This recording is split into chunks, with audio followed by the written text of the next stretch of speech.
Hello everybody, welcome to another Rick's Picks. Today I'm going to be doing my review of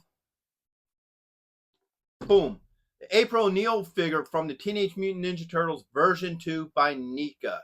So now, this is an interesting figure. There is some controversy over her, and I'll get into that later. But for the most part, in this video, we are going to look at the figure and her accessories. We're not going to get into too deep any of the controversy with her. This is about the figure. So with that being said, the first thing I want to mention is that I do have a membership program. So for $2 a month, you get a lot of really cool stuff, special features, blooper reels, and so forth. So go ahead and check that out. Now, without any further ado, roll that intro.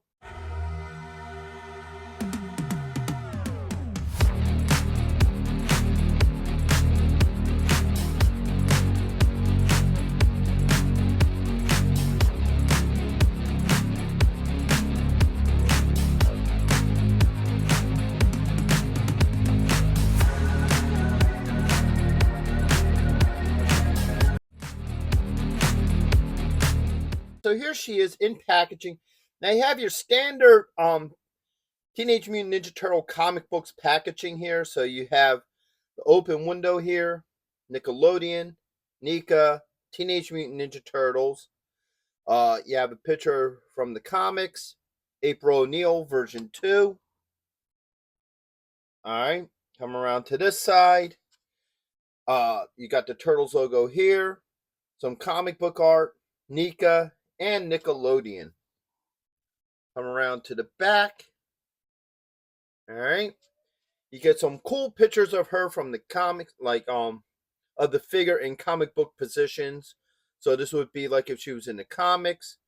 Other figures that are part of this wave. Come around here. You got some more comic book art. Alright. Up here, you got the Turtles logo, age restriction, choking hazards, and Nickelodeon. Underneath, you got your legal and skew. So, all that being said, let's open her up and see what she's about. Alright, so here she is out of box. The first thing we're going to do with her is we're going to go through her points of articulation. So the head does move. Get a shoulder joint with a swivel, an elbow joint, and a wrist joint. Alright. She does have a swivel at the hips. She has a thigh joint, a knee joint, and she does have an ankle joint. Alright.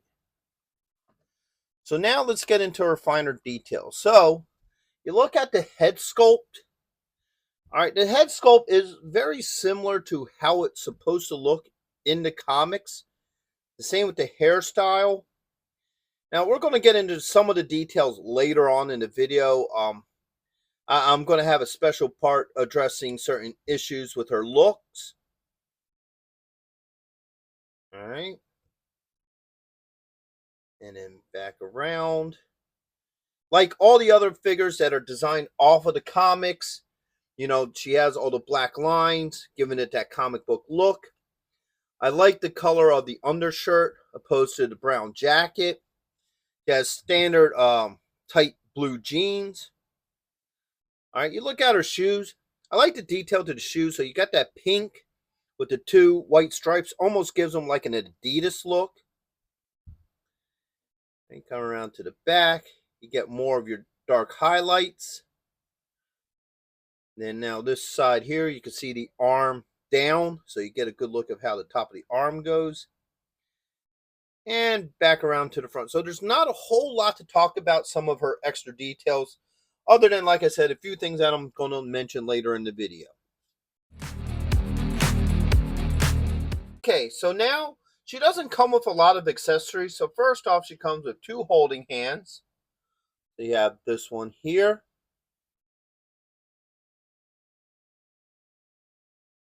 This one here. Alright, and she comes with two open hands. So she comes with this one here. And also this one here. So now let's see how well these things work with her. All right, so let's start with this hand.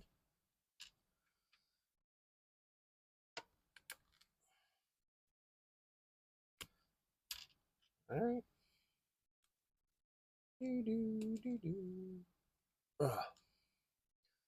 So there we go. Those fit in. No issues with that. All right. Now for her other hands. So swap that here. Pull that one out. There we go. So the two open hands work just as well. So all our hands swap out pretty easily. All right, so now we're going to take a good look at this Utron here. Yeah, she's out of the way there. So he looks like your standard Utron. Not a whole lot of differences to him. All right, give him the rotation here. All right. Now he doesn't have a whole lot of points of articulation, though his two front tentacles do move. All right, so if you want to move them around, you can. All right. And now he comes with the most accessories, and I really am starting to think that they put more effort into him than her. So first off, he comes with this hat. All right. He comes with two extra tentacles. He comes with this one here. It has a cup in it. And that cup is removable, by the way. Then he has some anti-turtle spray. All right. He comes with a little pickaxe.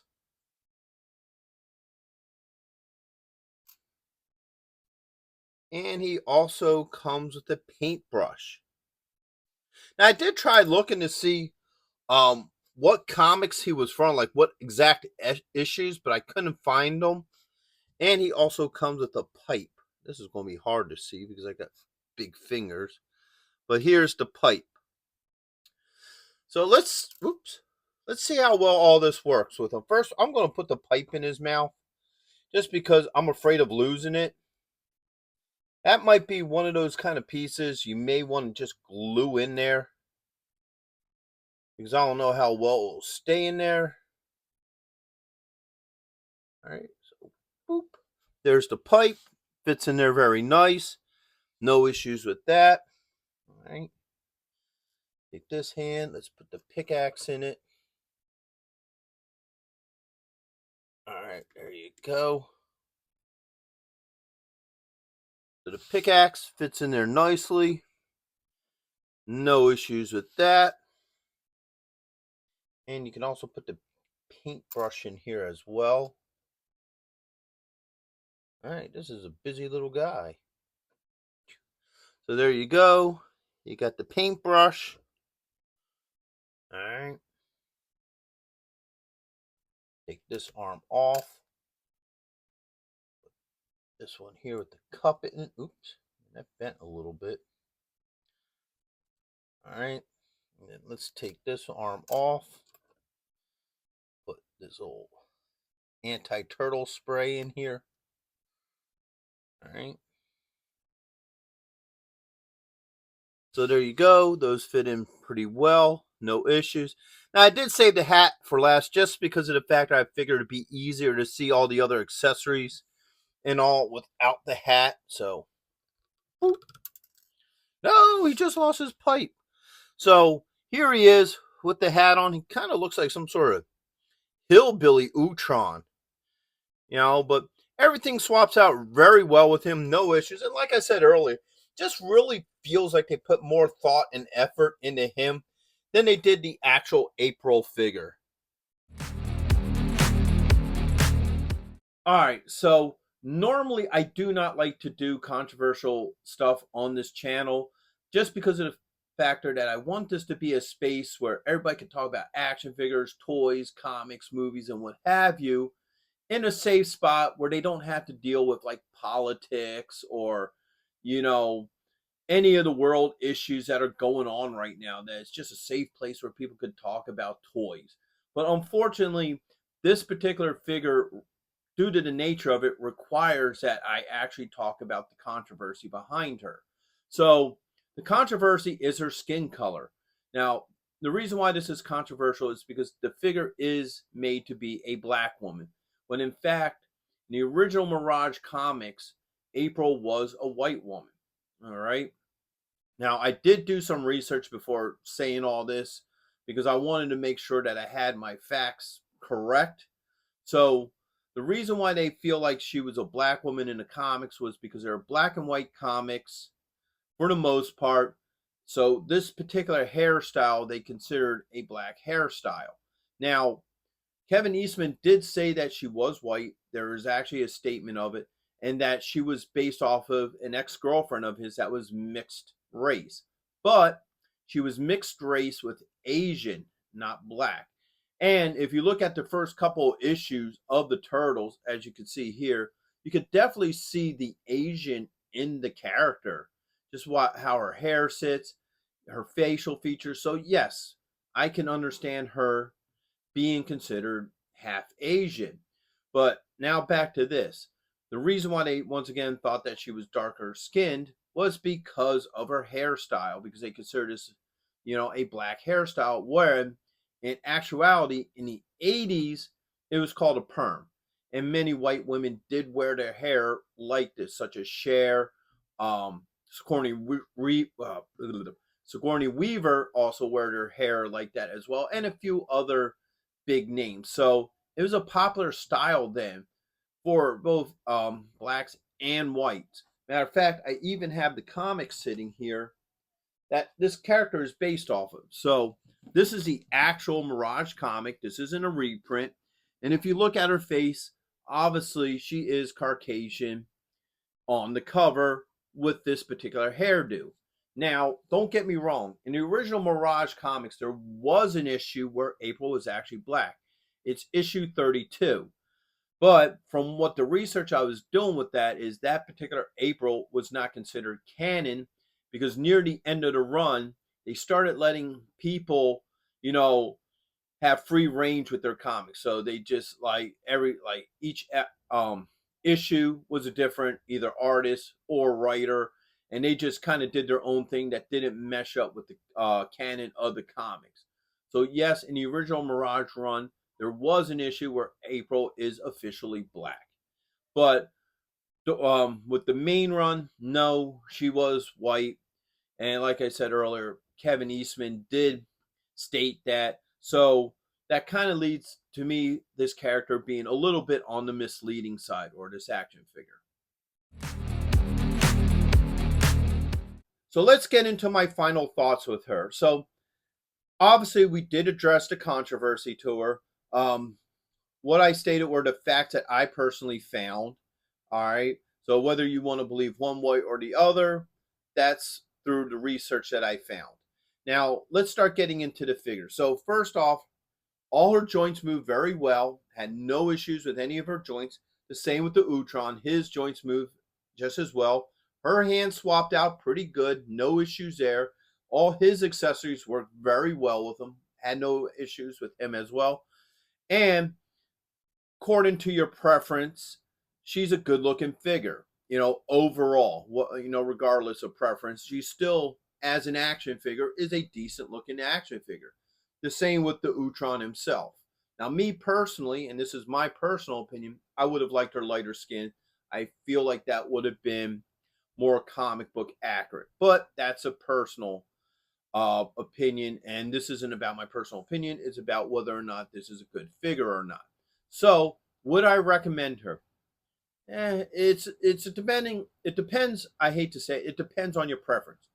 Somebody who would prefer light skin probably wouldn't be too interested in this figure. Somebody who prefers her darker skin would probably be happier with this figure. So, unfortunately, it is a preference thing. Now, the one thing I will say about this figure is I wish they would have gave her some accessories. Maybe a notepad, a pencil, a cup of coffee, something. I mean, they gave her holding hands, but you can't do nothing with them. And I feel like that they put more thought into the Utron than the actual figure, because he gets all these cool things. He gets his little cup, he gets his, pickaxe, he has his pipe, his hat. switching hands for different accessories. So I feel like they put more thought in him than her, because I don't know what the motive was behind her. I don't know if NECA was trying to create controversy, whether they were trying to make the toy line more diverse. I don't know, but I just feel like more love was put into him and not her. So once again, I would recommend her depending upon your preference. So with all that being said, so first thing I want to do is give out some shout outs to people who really support this channel. First off is Byron Bassett and his alter ego Humongous. He does a lot for the channel. He helps with some of the creations for like the intros, the end credits, and so forth. He has his own YouTube channel that's worth checking out, because he does do a Sunday show every Sunday. That is really cool and funny. Also, I want to give a shout out to Action Figure Geeks. They're a Reddit group that I'm part of. They also support this channel, and all of their information is in the description. Also want to ask that you please take a look at my Teenage Mutant Ninja playlist, Teenage Mutant Ninja Turtle playlist, and my membership program. Plus hit that like, share, and subscribe. They're all small clicks for you, but it really helps this channel grow. So until the next one, late.